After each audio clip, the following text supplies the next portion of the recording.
ada satu kisah zaman Nabi Sulaiman alaihissalam. Zaman Nabi Sulaiman alaihissalam ada satu keluarga, suami dan istri. Dia memiliki pohon, Di pohon tersebut jadi sangat gunung, sehingga istrinya ini bilang pada suaminya, Mas, boleh dipenai itu gunungnya itu atau pohonnya itu dipenai, ambil anak-anak gunung itu diambil, nanti telurnya diambil, nanti itu kita masak, kita makan. Pada ketika itu suaminya pun bergegas main, ya kan,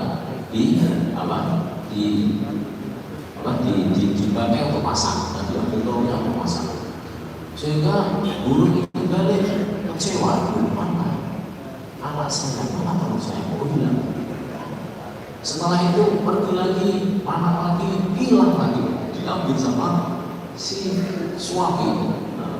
Bahkan ketika itu zaman Nabi Sulaiman ini kisah ditangkap belum Imam Nawawi kisah. Maka setelah itu burung ini melapor kepada Nabi Sulaiman. Karena Nabi Sulaiman itu memang benar-benar bisa bahasa hewan.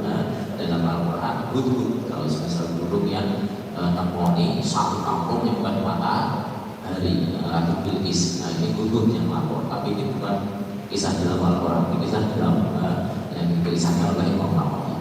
Maka burung ini melapor kepada Nabi Sulaiman, wahai Nabi Sulaiman, sesungguhnya saya memiliki anak, memiliki telur yang menetas di saya, tapi selalu sama orang ini, sama manusia ini diambil terus. Maka suatu saat, Nabi Sulaiman marah. Baik, saya suruh jin saya untuk menjaga pohon tersebut. Maka pohon tersebut dijaga oleh tentara Nabi Sulaiman jin.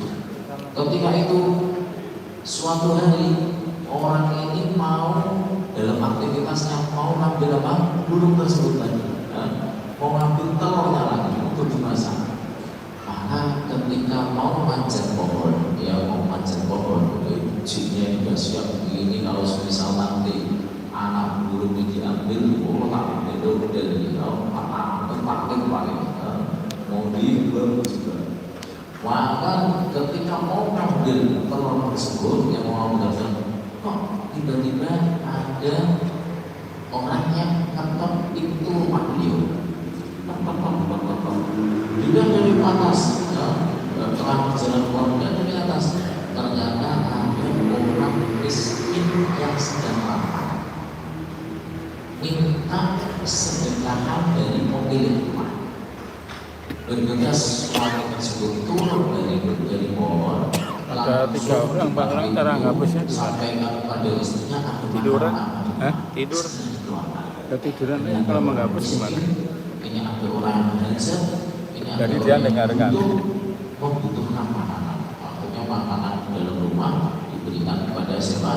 Kepada orang miskin tersebut. Maka Allah SWT seketika itu juga dia melanjutkan naik ke pohon untuk ambil telurnya, untuk ambil anak burung tersebut. Turun dibeleng di Pak Rahman itu cocoknya sama istri saya. Burungnya ini balik. Oh iya. Iya. Kok hilang lagi? Kok hilang lagi? Pusing itu. Oh iya. Itu kan istri saya. Ini saya masih Itu cocoknya cuma sama istri saya, sama yang lain-lain. Sini. Kamu jaga pohon tersebut, ini dijaga anak-anaknya. Yang itu istri saya adalah kandungan dan sampaikan uang. dia Banyak sama ibu besoknya itu ketika itu saya sudah mau udah ngajak laki-laki diganti dan laki-laki sudah mau namun ketika itu ada orang yang sedang ketok-ketok, ada orang yang sedang ketok itu Dia sambil bobo ibu-ibu. punya hajat untuk minta makanan, maka orang ini sedekah. Maka ketika saya mau mendatangi ataupun saya mau menangkap orang tersebut, ternyata ada malaikat yang menjaga dia dan melarang kami untuk menghukum orang tersebut. Maka hadirin yang Allah SWT seharusnya mungkin kita ini sudah dapat sakit, seharusnya Seharusnya mungkin kita ini sudah melilit utang, seharusnya mungkin kita ini sudah usaha kita enggak jalan, tapi dikarenakan amalan kebaikan kita untuk menyelesaikan hajat orang lain, Allah Subhanahu wa Ta'ala berikan kesadaran kita. Karena amalan kita menyelesaikan hajat orang lain, Allah Subhanahu wa Ta'ala payoki kebanyakan kita. Lakukan wariskan dengan karena kita menyelesaikan hajat orang lain, kita tidak terjerat dari tagihan utang. Dan ini hanya kepada Allah Subhanahu wa Ta'ala, manfaat ataupun sesuatu yang tidak serta-merta dalam setiap kesibukan dan aktivitas kita harus ada